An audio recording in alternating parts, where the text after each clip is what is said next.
England, 1847. The chandeliers of Belgravia Hall glittered like 1,000 stars against the night sky. Diana Byron, with her chestnut hair elegantly arranged and dark eyes sparkling with anticipation, moved gracefully through the crowd of London's finest society. The daughter of the respected Baron Byron, she was the picture of genteel refinement in her blue silk gown, a stark contrast to the whispers that followed in her wake. "There she is," the hushed voices said. "The one who was to marry the Duke of Westmoreland." Diana held her head high, ignoring the pitying glances. Only 3 months prior, she had been the envy of every young woman in London, engaged to Hugh Grosvenor, the Duke of Westmoreland, handsome, charming, and the most desired bachelor in England. Now she attended her first social gathering since the humiliation that had shattered her world. "Miss Byron," came a gentle voice. It was Mrs. Eleanor Pembroke, her father's oldest friend. "How lovely to see you. Your courage does you credit." "Thank you," Diana replied with a measured smile. "I find one must face society eventually." "Indeed, though I dare say society must face you, and feel thoroughly ashamed for its gossip." Diana's gaze involuntarily drifted across the ballroom to where Hugh stood, resplendent in his formal attire, his golden hair catching the light. Beside him was the reason for Diana's broken engagement, Lady Victoria Ashford, the American heiress whose fortune had turned Hugh's head and heart away from Diana. The memories of that dreadful night at the spring ball still burned fresh in Diana's mind. Hugh had requested a private word, and with hope in her heart, she had followed him to a secluded alcove, only to hear the words that would change everything. "My dear Diana," he had said, his voice cool and detached, "I must speak frankly. Circumstances have changed. I have met someone whose connections would better serve my estates and title." Diana had stared at him in disbelief. "You speak of our engagement as though it were merely a business arrangement. Is that not what marriage is, at its core? Lady Victoria's father has extensive holdings in America. The alliance would secure the future of Westmoreland for generations. And what of love, Hugh? What of the promises we made?" His expression had hardened then. "Love is a luxury, Diana. Duty to one's family name must take precedence." Later that same evening, before Diana could even inform her parents of the broken engagement, Hugh had announced his betrothal to Lady Victoria before all of London society. The humiliation had been complete. "Shall we find some refreshment?" Mrs. Pembroke suggested, drawing Diana back to the present. As they made their way toward the refreshment table, Diana nearly collided with a tall figure. "I beg your pardon," said a deep voice, and Diana looked up into the bluest eyes she had ever seen. "The fault is entirely mine," she replied, regaining her composure. "I was not attending to my path." The gentleman bowed. "James Spencer, Duke of Ashworth, at your service." Diana cursed gracefully. "Miss Diana Byron." Something flickered in his eyes. Recognition, perhaps. "Miss Byron, your reputation precedes you. I have heard of your charitable work with the orphanage on Harley Street." Surprised that he would mention her charity work rather than the scandal surrounding her name, Diana felt a small bloom of appreciation. "You are well informed, Your Grace. I make it a point to know of those who contribute meaningfully to society, rather than merely adorning it." His gaze deliberately moved toward Hugh and Lady Victoria, then back to Diana. "Would you honor me with a dance, Miss Byron?" Diana hesitated, knowing all eyes would be upon them. The Duke of Ashworth was known to be selective with his attention, rarely dancing at social gatherings. His estate in Derbyshire was one of the largest in the country, and rumors of his wealth rivaled even Lady Victoria's American fortune. "I would be delighted," she finally said, placing her gloved hand in his. As he led her to the dance floor, Diana was acutely aware of Hugh's gaze following them. The orchestra struck up a waltz, and the Duke of Ashworth guided her with confident grace. "You dance beautifully, Miss Byron," he remarked, "as do you, Your Grace, though I confess I'm surprised to find you participating in such frivolities. It is said you prefer the solitude of your estate to London society." A smile touched his lips. "Astute observation. I find much of London society tedious and superficial. However, occasionally one finds a genuine soul amidst the artifice." His direct gaze made Diana's cheeks warm. "You are very direct, Your Grace." "Jamie," he said. "My friends call me Jamie. I was not aware we were friends, Your Grace." Not yet, perhaps, but I have a feeling we shall be. As they continued their dance, Diana caught sight of Hugh, watching them, a frown marring his handsome features. Lady Victoria clutched his arm possessively, her elaborate diamond necklace catching the light with every movement. "Your former fiancé appears displeased," Jamie remarked quietly. Diana stiffened. "You are well informed indeed. Forgive me. I did not mean to cause discomfort. There is nothing to forgive. The entire ton knows of my humiliation." Jamie's hand tightened slightly on hers. "I see only a woman of remarkable dignity, not humiliation." When the dance ended, Jamie bowed over her hand. "Miss Byron, I travel to Derbyshire tomorrow. I understand your family's estate neighbours mine. Perhaps we shall meet again in the countryside." "Perhaps," Diana replied, finding herself hoping it would be so.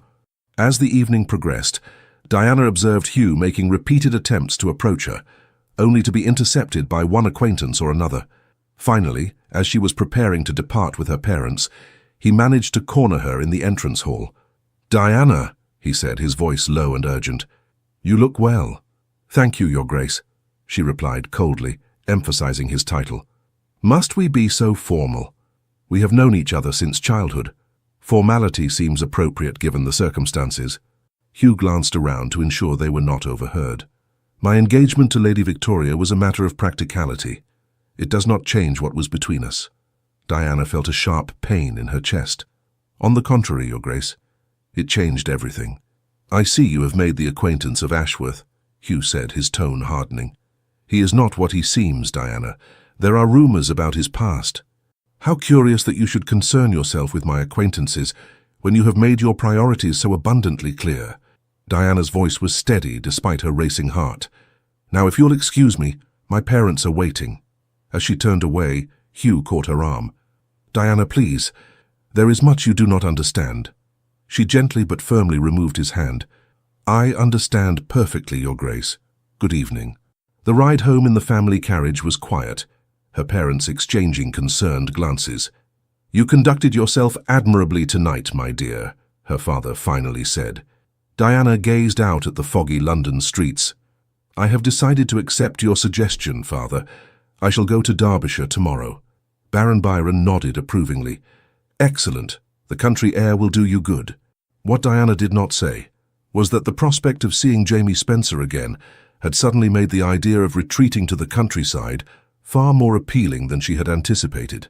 As the carriage rolled through the misty London streets, Diana reflected on the unexpected turn her life had taken. 3 months ago, she had believed her future secured as the Duchess of Westmoreland.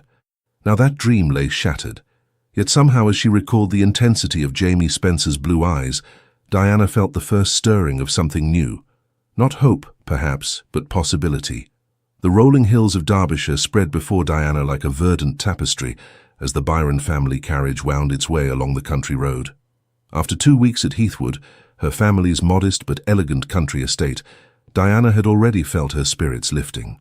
Away from London's critical eyes and endless gossip, she breathed easier. The fresh spring air carried the scent of wildflowers, and the simple routine of country life provided the balm her wounded heart needed. On this particular morning, Diana had risen early, donning a simple walking dress and sturdy boots. She informed her lady's maid, Betsy, that she intended to walk to the village to visit the small schoolhouse where she had begun volunteering. "Shall I send for the carriage, Miss Diana?" Betsy asked, pinning Diana's chestnut hair into a practical arrangement. "No, thank you. The walk will do me good." As Diana made her way through the countryside, her thoughts turned to her work at the village school. In the past fortnight, she had discovered an unexpected joy in teaching the local children to read and cipher. Their eager faces and genuine appreciation provided a satisfaction that London's ballrooms never had. Approaching the village, Diana heard the commotion before she saw it. A crowd had gathered around the schoolhouse, and smoke billowed from its windows. Children huddled together at a distance, some crying, while adults passed buckets of water frantically. "What happened?" Diana asked, rushing to Mrs. Fairchild, the schoolmistress. "Lightning struck during the night," the distraught woman explained. "The fire smoldered until morning. We discovered it when the children arrived." Diana immediately joined the bucket line, her fine walking dress soon soiled with soot and water. For nearly an hour, The villagers worked together until the flames were finally extinguished, leaving the schoolhouse a charred shell. "Where will the children study now?" Diana wondered aloud, surveying the damage. "That is the question, is it not?" came a familiar voice behind her. Diana turned to find Jamie Spencer dismounting from his horse, his tall figure commanding attention despite his simple country attire. Unlike the formal elegance he had displayed in London, here he wore riding clothes, suited for estate management. "Your Grace!" Diana cursed, suddenly acutely aware of her bedraggled appearance. "I did not expect to see you here. Word reached Ashworth Hall of the fire. I came to offer assistance." His eyes took in her soot-smudged face and dampened dress with evident admiration. "You seem to have been in the thick of the action, Miss Byron." Before Diana could respond, Mrs. Fairchild approached, curtsying deeply. "Your Grace, it's most kind of you to come. We're at our wits' end about what to do with the children's education." Jamie surveyed the damaged building thoughtfully. "The east wing of Ashworth Hall has several unused rooms that would serve admirably as temporary classrooms. You are welcome to use them until the schoolhouse can be rebuilt." Mrs. Fairchild's eyes widened. "But Your Grace, that's exceedingly generous." "Not at all. Education is essential." He turned to Diana. "Perhaps Miss Byron might continue her excellent work there as well." Diana felt a flutter in her chest at his acknowledgement of her efforts. "I would be delighted to assist if Mrs. Fairchild approves." "Then it's settled," Jamie announced. "I shall send carriages tomorrow morning to transport the children to and from Ashworth Hall daily." As the villagers expressed their gratitude, Diana observed Jamie closely. There was nothing performative in his generosity. Unlike many of the nobility who made grand charitable gestures for public acclaim, he seemed genuinely concerned for the children's welfare. "You are staring, Miss Byron," he said quietly, a smile playing at his lips. Diana felt heat rise to her cheeks. "Forgive me. I was merely thinking that your actions today reveal much about your character. And what conclusions have you drawn? That perhaps there is more substance to the Duke of Ashworth than London society gives credit for." Jamie's smile deepened, creating lines at the corners of his eyes that Diana found inexplicably captivating. "High praise indeed. May I escort you home? You've had quite an eventful morning." Diana hesitated, glancing down at her ruined dress. "I am hardly presentable." "On the contrary," Jamie replied, his blue eyes warm, "I find sincerity and compassion far more appealing than pristine appearances." They walked together, Jamie leading his horse, as Diana told him of her work with the children. She found herself speaking more freely than she had in months, sharing her ideas for improving rural education and her belief that even girls from humble backgrounds deserve to learn more than mere household management. "You have given this considerable thought," Jamie observed. "It gives me purpose," Diana admitted. "After what happened in London," she trailed off, reluctant to mention Hugh. "After what happened," Jamie continued for her, "you might have retreated into bitterness or self-pity. Instead, you chose to channel your energies toward helping others. That speaks volumes about your character, Miss Byron." As they approached Heathwood, Diana realized with surprise that she had spent over an hour in Jamie's company without once dwelling on her broken engagement. For the first time since Hugh's betrayal, she felt a genuine lightness of spirit. "Will you join us for tea?" she asked impulsively as they reached the gate. Jamie looked genuinely regretful. "I must decline today. Estate matters require my attention. However, I hope to see you tomorrow at Ashworth Hall when the children arrive." "I shall be there," Diana promised. Over the following weeks, a routine developed. Each morning, Diana would arrive at Ashworth Hall to assist with the children's lessons. Jamie frequently stopped by the makeshift schoolroom, sometimes remaining to listen to the children read or to demonstrate a mathematical concept. One afternoon, as Diana was gathering her things after the children had departed, she found Jamie waiting at the door. "I've been meaning to show you something," he said. "Would you care to accompany me to the library?" Diana followed him through the grand corridors of Ashworth Hall. Unlike many aristocratic homes that felt cold and impersonal, Jamie's residence had a warmth to it. Fresh flowers in vases, well-worn books left open, evidence of a house that was lived in, not merely displayed. The library took Diana's breath away. 2 stories tall, with a spiral staircase leading to an upper gallery, it housed more books than she had ever seen outside of London's finest institutions. "This is magnificent," she breathed, running her fingers along the spines of leather-bound volumes. Jamie watched her with evident pleasure. "I thought you might appreciate it. My father was an avid collector, and I've continued his tradition, but I wish to show you this specifically." He led her to a glass case containing an ancient-looking manuscript. "This is a treatise on women's education from 1792, Mary Wollstonecraft's personal copy of her Vindication of the Rights of Woman, with her own annotations." Diana gasped. "But this must be incredibly valuable." "It is, and it aligns remarkably well with the educational philosophy you've described for your young female students." Diana stared at him in wonder.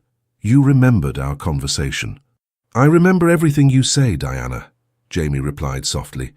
The use of her Christian name spoken with such gentle intimacy sent a shiver through her. It was the first time he had addressed her so informally, and Diana found she did not mind in the slightest.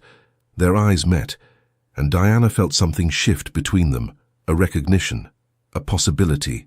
Jamie took a step closer, and for a breathless moment, Diana thought he might kiss her. Instead, he took her hand, his thumb brushing lightly over her knuckles. "Diana, Your Grace." A servant appeared at the doorway, looking flustered. "Forgive the interruption, but there are visitors. The Duke of Westmoreland and Lady Victoria Ashford have just arrived." Diana felt as though she had been doused with cold water. Hugh here, and with his fiancée? Jamie's expression hardened momentarily before returning to its usual composed state. "Show them to the drawing room. We shall be there presently." When the servant had gone, Jamie turned to Diana with concern. "Forgive me. Had I known they were coming, I would have warned you." "There is nothing to forgive," Diana said, though her voice trembled slightly. "It was bound to happen eventually." Jamie offered his arm. "We need not see them if you prefer not to." Diana straightened her shoulders. "No, I have nothing to hide or be ashamed of." "Your courage continues to impress me," Jamie said softly, leading her from the library. In the drawing room, Hugh and Lady Victoria stood by the fireplace, an odd contrast. Hugh looked uncomfortable, while Lady Victoria surveyed the room with calculating eyes. When they entered, Hugh's gaze immediately fixed on Diana, something like regret flashing across his handsome features. "Westmoreland, Lady Victoria," Jamie greeted them with cool formality. "This is an unexpected pleasure." "Ashworth," Hugh replied stiffly. "We were touring the area and thought to pay our respects." "How fortunate that you should find me at home," Jamie said, the subtle emphasis suggesting he suspected their visit was no coincidence. Lady Victoria stepped forward, her elaborate travelling costume making Diana feel underdressed in her simple teaching attire. "Miss Byron, what a surprise to find you here. We had heard you were in Derbyshire, but not that you had become so familiar with Ashworth Hall." The insinuation in her tone was unmistakable. Diana felt a flash of anger but maintained her composure.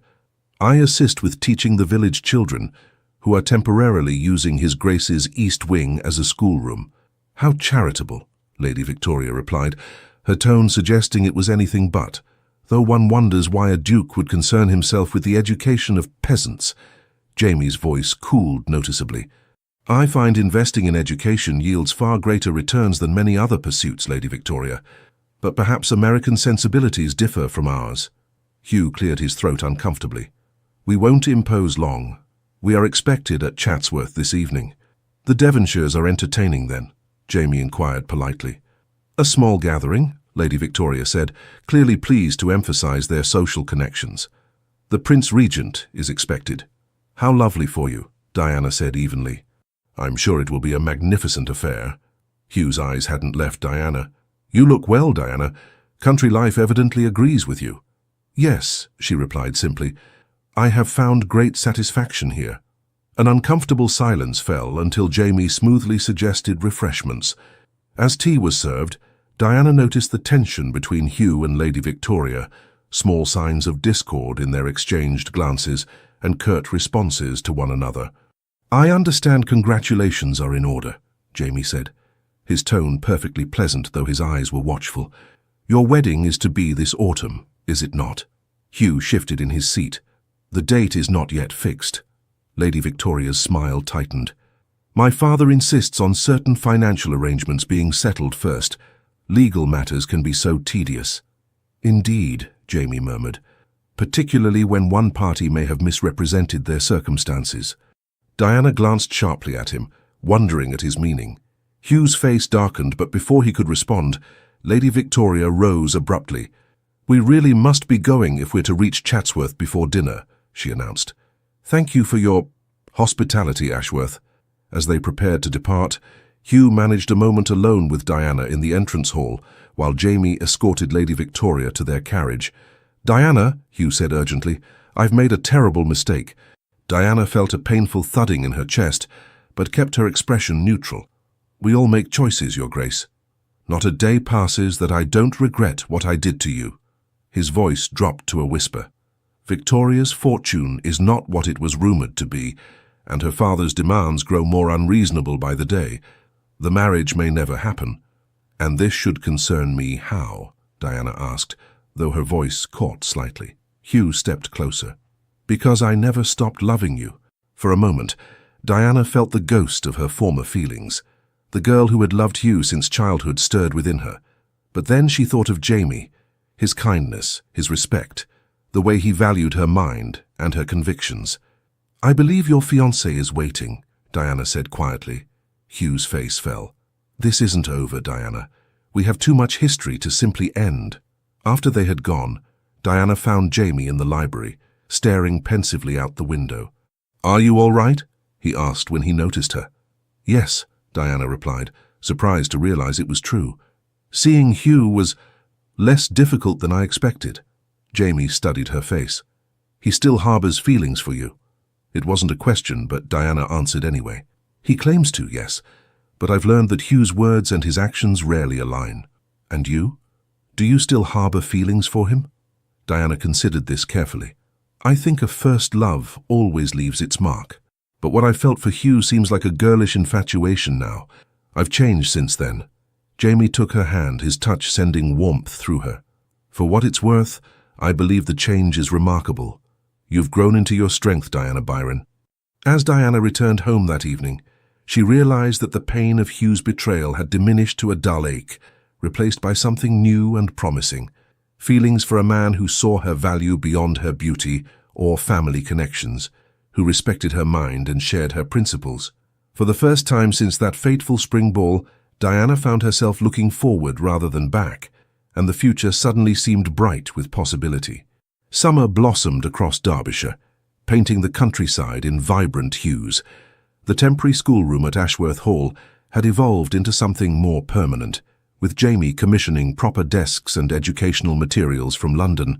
The village children thrived under Diana's guidance, and her days were filled with purpose and joy.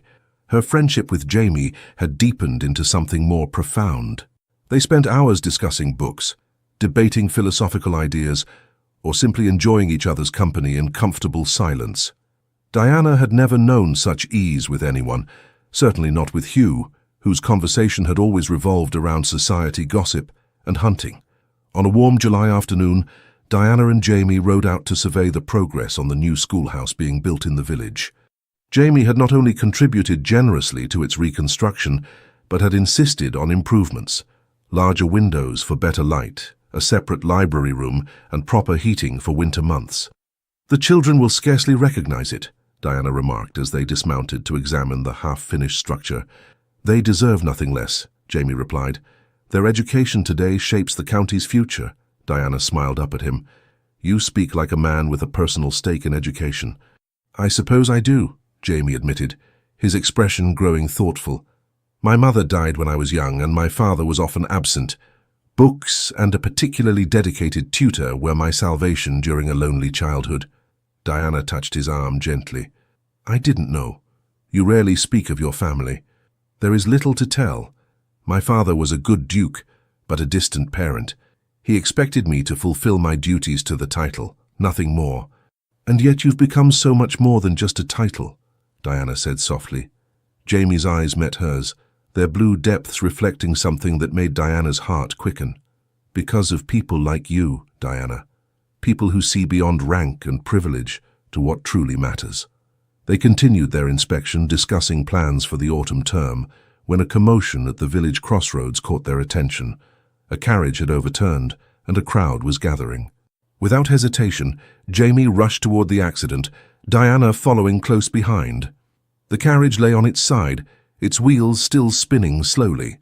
The driver was helping a woman from the wreckage, while bystanders attempted to calm the frightened horses. "Is anyone hurt?" Jamie called out, immediately taking charge. "Just the lady, Your Grace," the driver replied, his face pale with shock. "It was the wheel, sir. Came clean off on the turn." Diana pushed forward to assist the injured passenger, then stopped abruptly.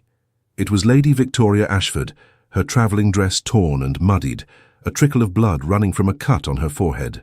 "Miss Byron," Lady Victoria said weakly, recognition dawning in her eyes. "How very unexpected."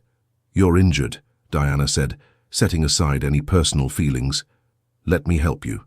Jamie appeared at her side, equally surprised but similarly pragmatic. "Lady Victoria must be taken somewhere to rest and have her wounds attended to. Ashworth Hall is closest." Despite Lady Victoria's weak protests, Jamie insisted on carrying her to his horse. "Miss Byron and I shall take you to Ashworth Hall immediately. Your driver can follow with the repaired carriage when possible." The journey was awkward, with Lady Victoria mounted before Jamie, while Diana rode her own mare alongside. At Ashworth Hall, servants rushed to prepare a guest chamber, and the housekeeper, Mrs. Fleming, helped Lady Victoria to bed while sending for the local physician. "I've sent word to Westmoreland," Jamie informed Diana as they waited in the drawing room, "though I'm not certain where to find him. According to her driver, Lady Victoria was travelling alone." Diana frowned. "Alone? That seems unlike her." Indeed, she was headed toward Matlock, apparently. Before they could speculate further, Mrs. Fleming appeared. "The lady is asking for Miss Byron, Your Grace." Surprised, Diana made her way to the guest chamber. Lady Victoria lay against the pillows, her golden hair unpinned and flowing around her shoulders, making her look younger and more vulnerable than Diana had ever seen her. "You wish to see me?" Diana asked, remaining by the door.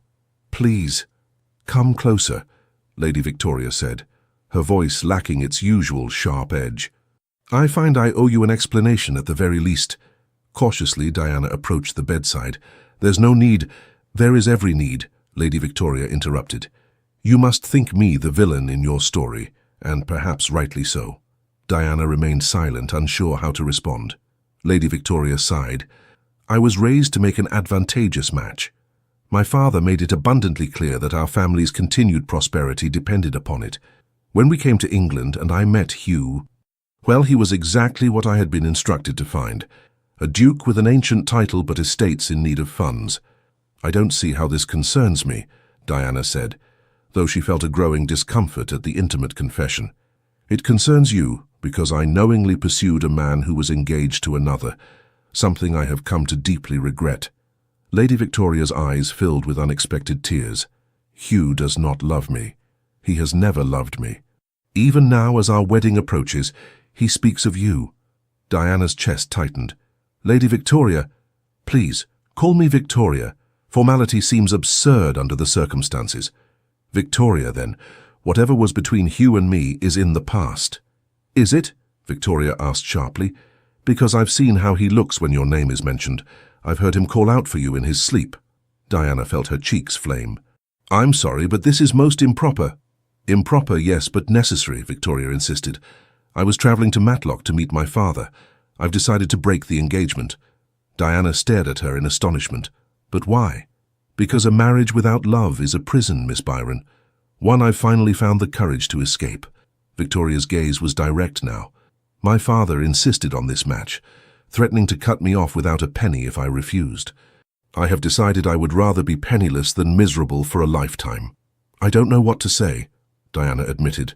"You need say nothing. I merely thought you should know that Hugh will soon be free." Victoria's expression softened slightly. "Though I suspect, from what I've observed between you and Ashworth, that this information may come too late." Before Diana could formulate a response, a commotion sounded from downstairs. Moments later, the door burst open to reveal Hugh, his clothing disheveled as though he had ridden hard. "Victoria," he exclaimed, rushing to the bedside before noticing Diana. "Diana, I did not expect to find you here." "Miss Byron has been most attentive," Victoria said coolly. "Unlike my fiancé, who was nowhere to be found when I needed him." Hugh's face reddened. I came as soon as I received word. Are you badly hurt? Nothing serious, merely a few cuts and bruises. Victoria's voice regained some of its familiar sharpness. Though it's fortunate the Duke of Ashworth and Miss Byron happened upon me, one shudders to think what might have happened otherwise. Diana moved toward the door. I shall leave you to speak privately. Diana, wait, Hugh called after her, but she continued out, closing the door firmly behind her.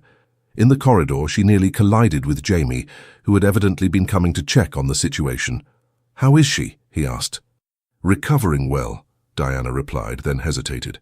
Jamie, she told me something rather extraordinary. She intends to break her engagement to Hugh. Jamie's eyebrows rose. Indeed, that is unexpected.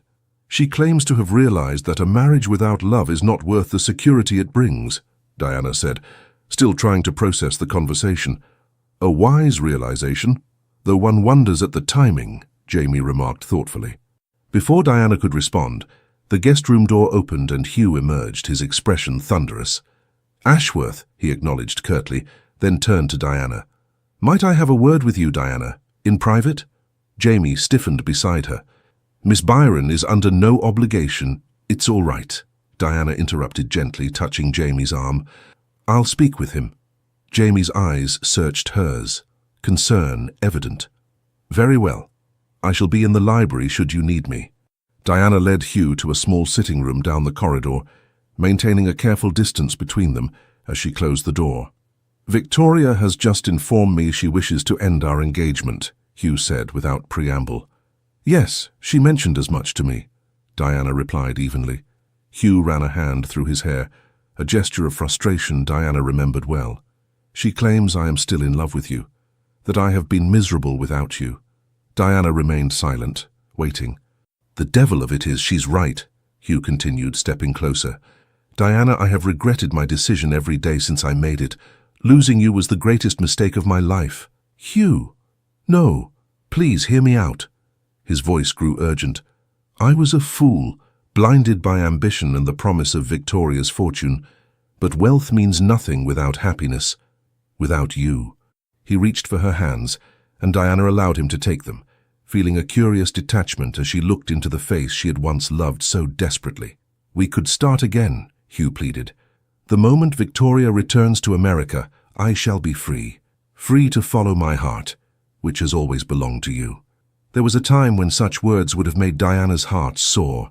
Now she felt only a distant sadness for what might have been. Hugh, she said gently, what we had is in the past. You cannot mean that, he insisted. What we shared was beautiful once, Diana acknowledged. But when you broke our engagement, you broke something else as well. My trust in you. I can regain that trust. Given time. Diana shook her head. It isn't just that. I've changed, Hugh. These months in Derbyshire have shown me what truly matters to me, what I truly want from life and from love. Hugh's face hardened slightly. Ashworth, you've developed feelings for him. It wasn't a question, but Diana answered truthfully. Yes. You hardly know him, Diana. There are things about his past. I know enough, Diana interrupted firmly. I know he is kind and principled. I know he values education and treats everyone, regardless of their station, with respect. I know he sees me, truly sees me, not as an ornament or a means to an end, but as a person of substance. Hugh released her hands, stepping back as though struck. And I never did. You saw what you wanted to see, Diana said, her tone softening. We were very young, Hugh. Perhaps what we felt was never meant to last. A heavy silence fell between them, the weight of their shared history and divergent futures pressing down. Does he make you happy? Hugh finally asked, his voice rough with emotion. Diana thought of Jamie, his quiet strength, his profound respect for her mind and opinions, the way his eyes lit up when she entered a room. Yes, she said simply. He does. Hugh nodded slowly, a mixture of resignation and regret on his face. Then I wish you joy of it, truly. As he turned to leave, Diana called after him. Hugh. He paused, looking back. I hope you find someone who loves you for yourself, not your title or estates. You deserve that happiness too. A sad smile touched his lips. Ever generous, even to those who wronged you. That was always your way, Diana Byron. After Hugh departed, Diana remained in the sitting room, processing the unexpected turns the day had taken. When she finally emerged, she found Jamie waiting in the corridor, his expression guarded. "Is all well?" he asked cautiously. Diana nodded. "Hugh wished to tell me that Victoria has broken their engagement and to revisit our past." Jamie's posture tensed visibly. "I see. I told him that my feelings have changed," Diana continued, moving closer, "that my heart now lies elsewhere." Hope dawned in Jamie's eyes. "And where might that be?" "With a certain duke who values education and kindness above all else," Diana said softly. "A man who saw me at my lowest moment and helped me discover my own strength." Jamie took her hands in his touch sending warmth through her entire being. "Diana Byron, from the moment I saw you standing dignified and proud at that London ball, I knew you were extraordinary. Not for your beauty, though you possess that in abundance, but for your resilience and grace in the face of cruelty." Diana's heart swelled at his words. "I never thought I would feel this way again, that I could trust my heart to anyone after what happened." "I would never betray that trust," Jamie vowed, his blue eyes intense. "Every day since we met, my admiration and affection for you have only deepened. Your passion for education, your kindness to the village children, your brilliant mind, these are the qualities that have captured my heart." A gentle breeze from an open window stirred the curtains, casting dappled sunlight across their joined hands. In that moment, surrounded by the quiet beauty of Ashworth Hall, Diana knew with absolute certainty that what she felt for Jamie was true love, deeper and more meaningful than anything she had experienced with Hugh. "I believe I'm falling in love with you, Jamie Spencer," she whispered, the words both frightening and liberating to speak aloud. Jamie's face transformed with joy. He drew her closer, one hand gently cupping her cheek. "Diana Byron, I have already fallen completely in love with you." As his lips met hers in a tender first kiss, Diana felt as though her heart might burst with happiness. This was nothing like the chaste, proper kisses she had shared with Hugh during their engagement. This was a meeting of souls, a promise of partnership based on mutual respect and genuine affection. When they finally parted, both slightly breathless, Jamie pressed his forehead against hers. "I had planned to speak to your father soon about courting you properly. It seems we've rather disrupted the traditional order of things." Diana laughed softly. "I find I don't mind in the slightest." Their moment of bliss was interrupted by Mrs. Fleming, who appeared with news that the physician had arrived to tend to Lady Victoria. As Jamie went to attend to their unexpected guest, Diana wandered to the library, her mind and heart full. Among the thousands of volumes, she found herself drawn to a small leather-bound book on a side table. Opening it, she discovered it was Jamie's personal journal. Propriety demanded she close it immediately, but a glimpse of her own name caught her eye. "I met Diana Byron today," the entry began, dated the very evening of the London ball where they had first danced. "She carries herself with remarkable dignity, despite the ton's cruel gossip. There is a depth to her that few seem to appreciate, an intelligence and strength of character that shine through her every word and gesture. I find myself thinking of her dark eyes, so expressive and honest." Diana closed the journal quickly, her cheeks flushing at this evidence of Jamie's long-standing regard. She replaced it exactly as she had found it. But the damage was done. She had glimpsed Jamie's most private thoughts and found herself illuminated within them. When Jamie returned to the library some time later, he found Diana by the window, gazing out at the gardens. "Lady Victoria is resting comfortably," he reported. "The physician says she should recover quickly, though he recommends she remain here for at least 2 days before traveling." "That is good news," Diana replied, turning to face him. She hesitated, then added, "Jamie, I must confess something. I inadvertently saw an entry in your journal, one that mentioned me. I apologize for the intrusion." Jamie's expression registered surprise, but not anger. "And what did you discover in my poorly hidden thoughts?" "That you saw something in me from the very beginning," Diana said softly. "Something I scarcely saw in myself at that time." Jamie approached her, taking her hands once more. "I saw a woman of substance when others saw only scandal, a woman whose true value had been overlooked by a man too blind to recognize the treasure before him." His voice deepened with emotion. "Diana, I have loved you since that first dance." Every day in your company has only confirmed what my heart knew immediately. Diana felt tears prick her eyes. How different our beginnings have been. You knew your feelings at once, while mine have grown slowly, taking root in the fertile ground of your kindness and respect. Different paths leading to the same destination, Jamie murmured, brushing a strand of hair from her face. And that is all that matters. Over the next 2 days, an unexpected development occurred at Ashworth Hall. Hugh, reluctant to leave Victoria in her injured state, took up temporary residence in another guest chamber. The 4 people, bound together by their complicated history, found themselves sharing meals and occasional conversation, creating an atmosphere of tentative civility. On the evening before Victoria and Hugh were to depart, Diana found Victoria in the conservatory, surrounded by exotic plants and bathed in the golden light of sunset. "How are you feeling?" Diana asked, joining her on the stone bench. "Much improved, thank you," Victoria replied, her usual sharpness softened. "You and the Duke of Ashworth have been more gracious than I had any right to expect." Diana arranged her skirts thoughtfully. Life takes unexpected turns. It seems pointless to cling to bitterness when circumstances change so rapidly. Victoria studied her with newfound respect.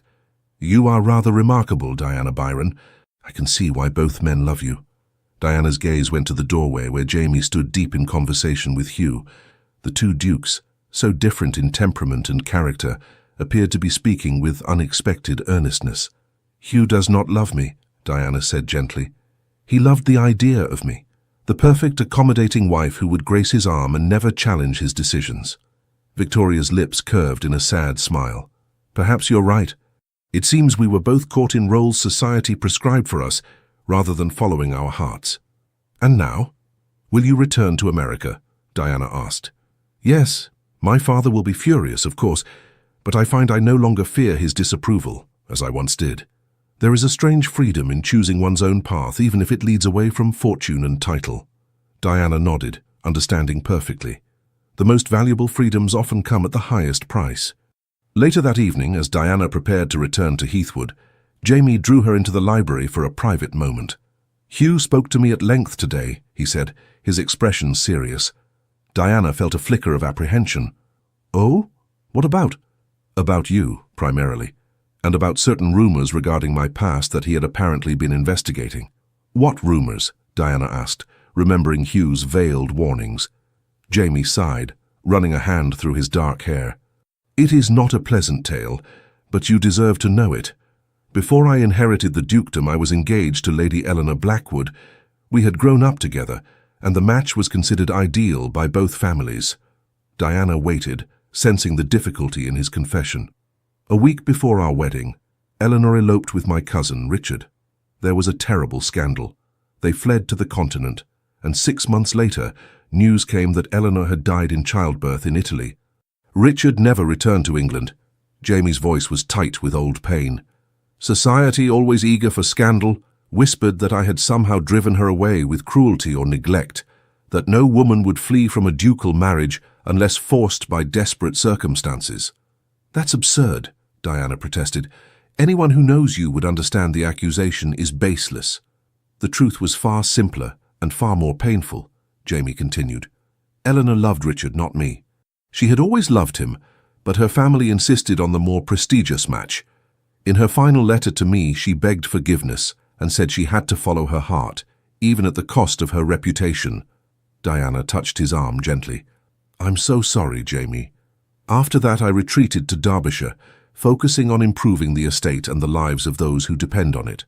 I had no interest in London society or in forming another attachment, until I saw you that night, standing so proudly despite your own heartbreak."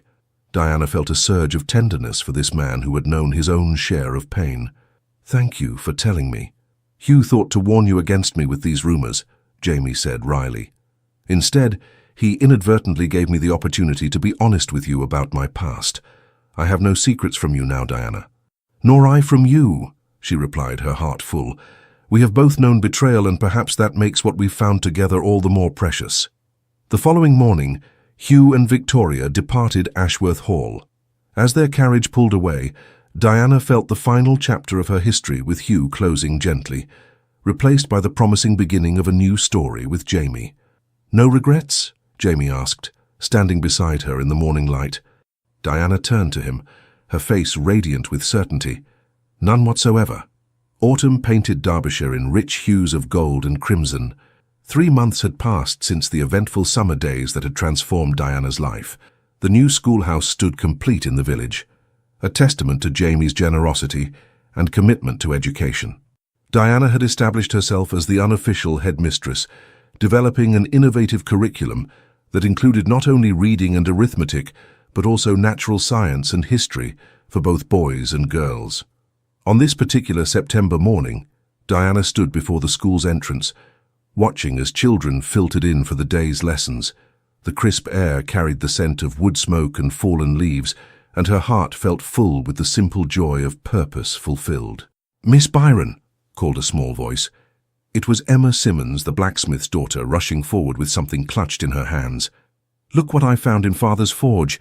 He says it's a fossil." Diana examined the stone with its perfect imprint of an ancient fern. "Indeed it is, Emma. How wonderful. We shall add it to our natural history collection." As the children gathered around to admire the fossil, Diana glimpsed a familiar figure approaching on horseback. Jamie had taken to visiting the school several mornings each week, often bringing new books or educational materials from London. The children adored him, showing none of the intimidation one might expect toward a duke, and Jamie clearly delighted in their enthusiasm. "Good morning, Your Grace," the children chorused as Jamie dismounted. "Good morning, scholars," he replied warmly, his eyes finding Diana's with a private smile. "I've brought something special today. Who can tell me about the ancient Romans?"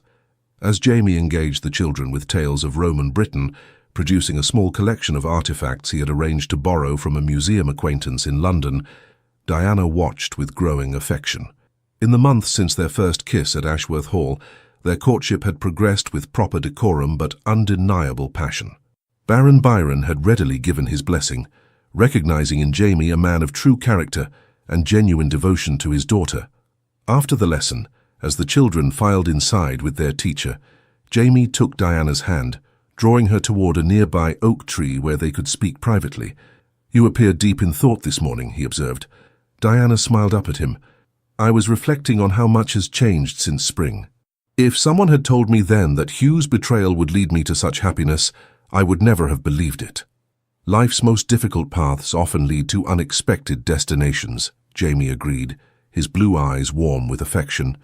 "Speaking of destinations, I've received a letter from London that may interest you." He produced a folded paper from his coat. "It seems that Lady Victoria has indeed returned to America, but not before telling anyone who would listen that she broke her engagement to Westmoreland, not the other way around. Apparently the Tun is quite scandalized by her audacity." Diana couldn't suppress a small laugh. "Poor Hugh, his pride must be terribly wounded." "Indeed," Jamie replied, his expression turning more serious.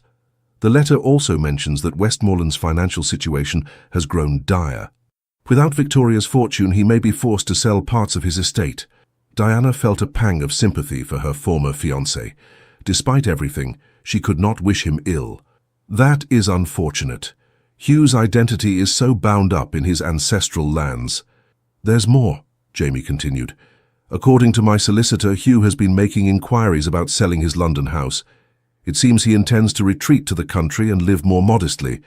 Perhaps it will be good for him," Diana suggested, "to learn the value of things beyond wealth and status." Jamie's eyes crinkled with amusement. "Ever compassionate, even toward those who have wronged you." The school bell rang, calling Diana back to her duties. "Will you join us for luncheon at Heathwood later?" she asked, reluctantly preparing to leave. "I'm afraid I have business in Matlock today," Jamie replied, his expression oddly enigmatic. "But I shall call on you this evening, if I may. There is something important I wish to discuss with your father." Diana felt her heart quicken at his formal tone. "Of course. We shall expect you for dinner." As she returned to the schoolroom, Diana found concentration difficult. Could Jamie be planning to ask for her hand this very evening? They had spoken in general terms of marriage, but no formal proposal had yet been made. The thought both thrilled and overwhelmed her. The day passed in a blur of lessons and administrative tasks.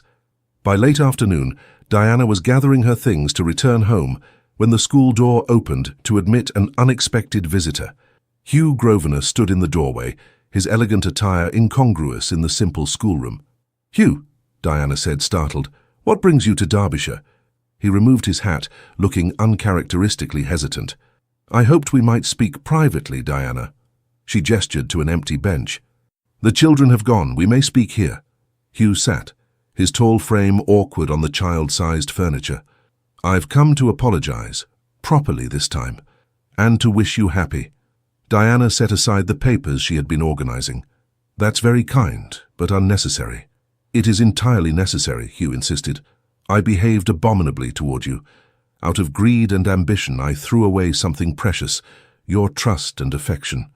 I see now what a fool I was." There was a sincerity in his voice that Diana had rarely heard before. "We all make mistakes, Hugh.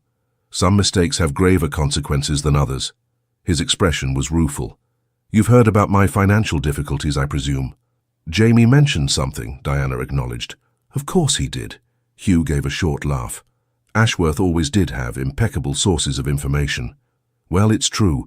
Without Victoria's fortune, I've been forced to make difficult decisions.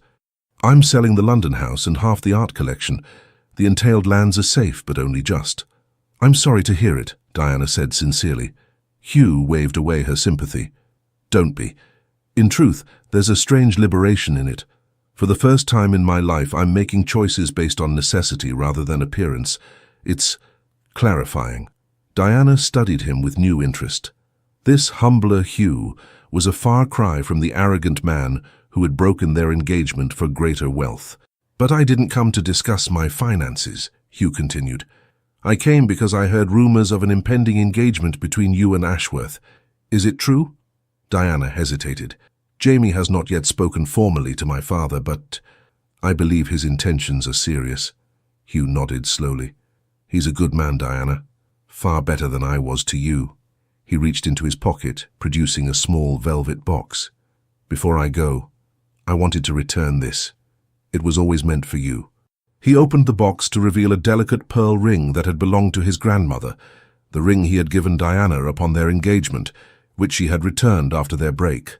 "Hugh, I cannot accept this," Diana protested. "Not as an engagement gift," he clarified quickly, "but as a token of apology, and as a reminder that even those who make grievous mistakes can learn from them." His eyes held hers earnestly. "I want you to be happy, Diana. Truly happy. And I believe Ashworth will give you the life and love you deserve." Touched by his unexpected maturity, Diana accepted the box. "Thank you, Hugh. I hope you find happiness too." He rose to leave, pausing at the door. "I'm returning to Westmoreland Park permanently. The London society that once seemed so essential now feels hollow. Perhaps I'll follow your example and establish a school on the estate." Diana smiled. "You might find it more rewarding than you expect." After Hugh departed, Diana sat for a long while in the empty schoolroom, turning the velvet box in her hands. It represented a chapter of her life now closed, not with bitterness, as she had once feared, but with a peaceful sense of resolution. That evening, as Diana dressed for dinner, she selected her finest gown, a deep emerald silk that complemented her dark eyes and chestnut hair. Betsy arranged her hair in an elegant style, adorned with a simple pearl comb, a gift from her mother. "You look beautiful, Miss Diana," Betsy said, stepping back to admire her handiwork. "The Duke won't be able to take his eyes off you." Diana smiled, her cheeks warming. "Is it that obvious why he's coming tonight?" "The whole household has been speculating for weeks," Betsy admitted with a grin. "Cook's prepared all His Grace's favourite dishes." When Diana descended to the drawing room, she found her parents already entertaining Jamie, who stood immediately upon her entrance. His eyes widened appreciatively as he took in her appearance. "Diana," he greeted her, crossing the room to take her hand. "You look radiant."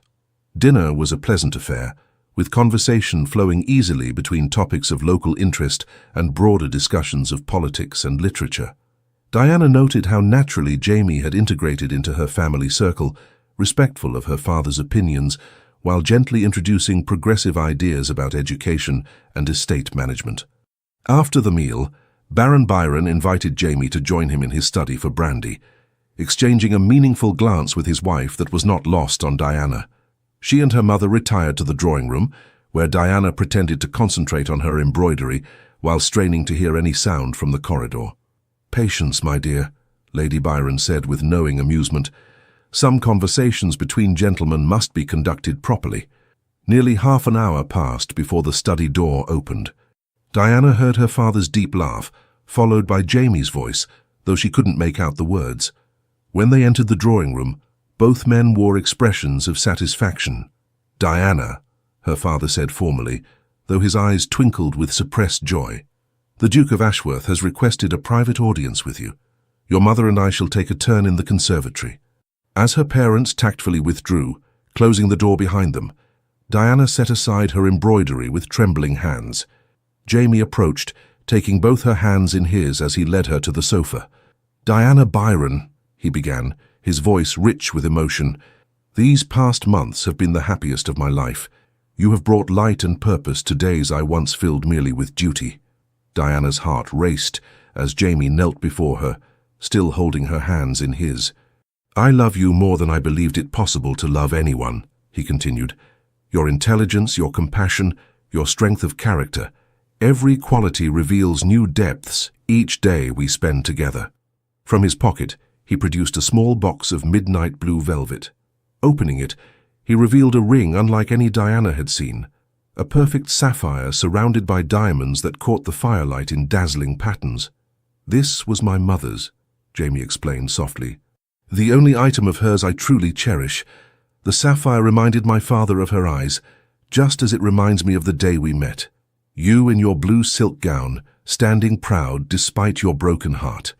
Diana felt tears welling as Jamie continued. "Diana Byron, would you do me the extraordinary honor of becoming my wife?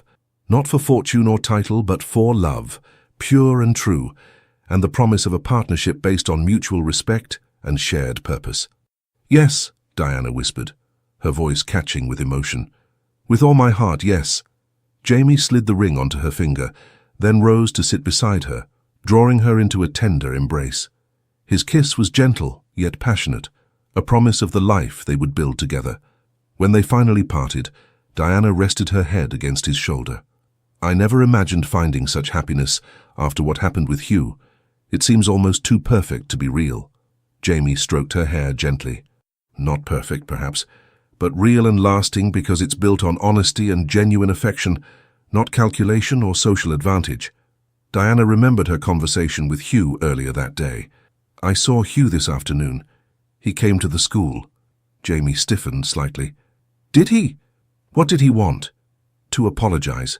Sincerely this time. And to wish us happy. I believe he's truly changed, Jamie.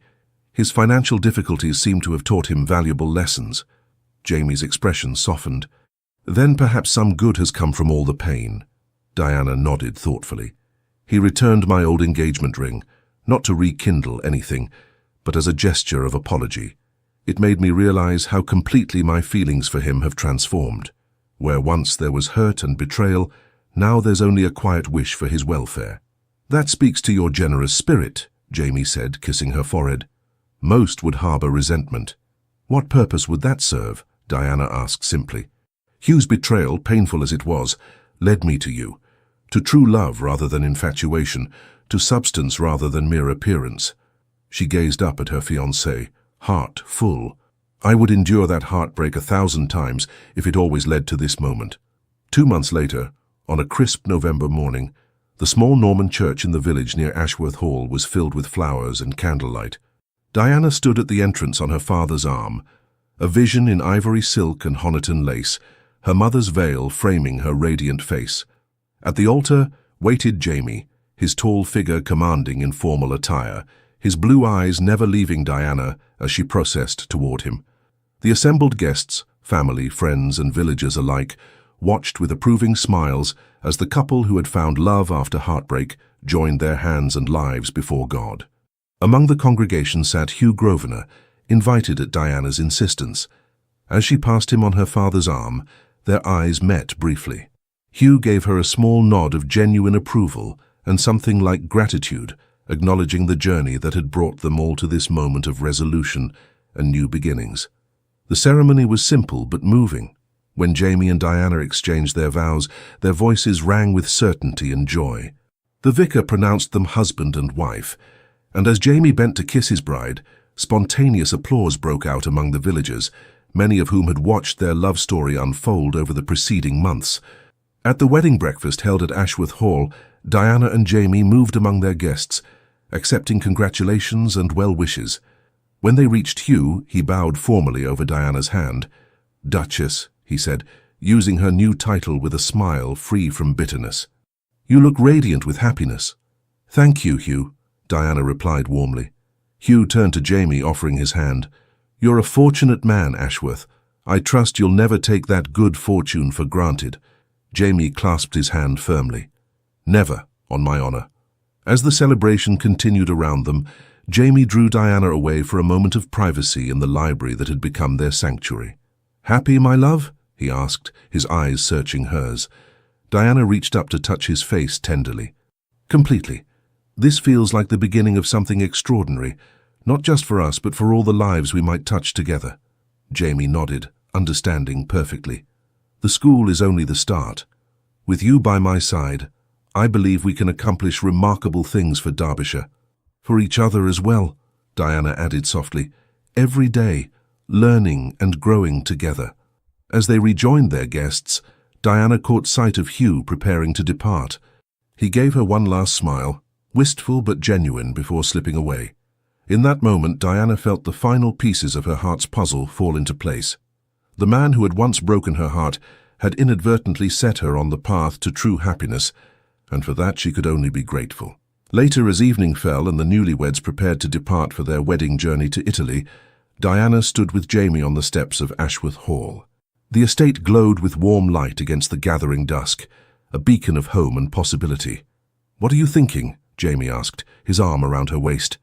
Diana leaned into him, savoring his warmth and strength. That sometimes life's greatest disappointments lead to its greatest joys.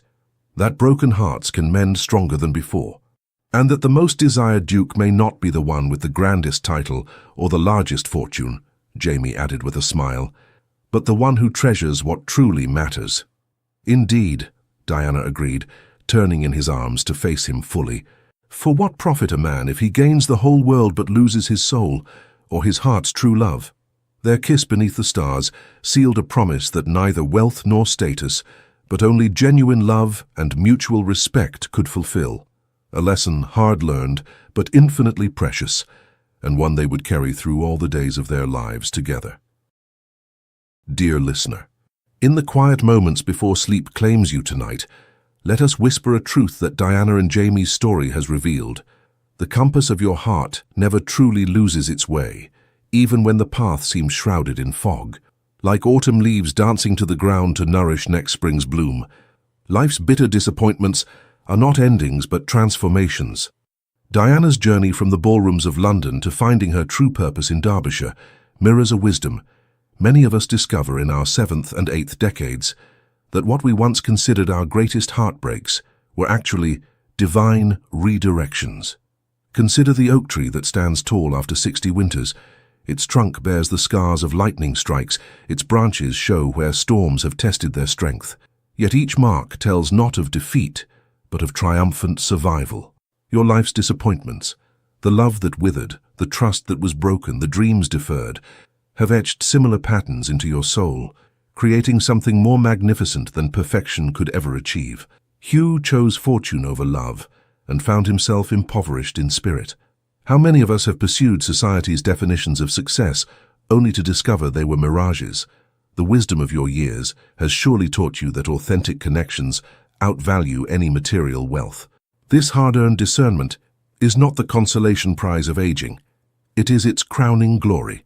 Tonight, as you settle into the embrace of well-earned rest, know that the world is richer for your presence in it. Like Jamie Spencer, who recognized Diana's worth when others saw only scandal, there are those who treasure the depth and richness your journey has cultivated within you. Your weathered hands have held both sorrows and joys. They know the weight of both and are stronger for it. May your slumber be deep as Derbyshire valleys and peaceful as its rolling hills. May you wake renewed, carrying not the burdens of yesteryears, but their precious lessons. Remember that the most beautiful gardens often belong to the most patient gardeners, those who understand that some flowers bloom late but magnificently. You are not merely surviving the winter of life. You are its most distinguished interpreter, teaching younger souls that resilience is not about avoiding the storm, but about learning to dance in the rain. Your story continues to unfold with dignity and purpose, each day a blank page awaiting your wisdom. Rest now, protected by the knowledge that you have never been more valuable, more needed, or more cherished than you are at this very moment. With profound respect for the journey that has brought you here, Legends of the Fall Team. Thank you for staying with us until the end of Diana and Jamie's unforgettable journey.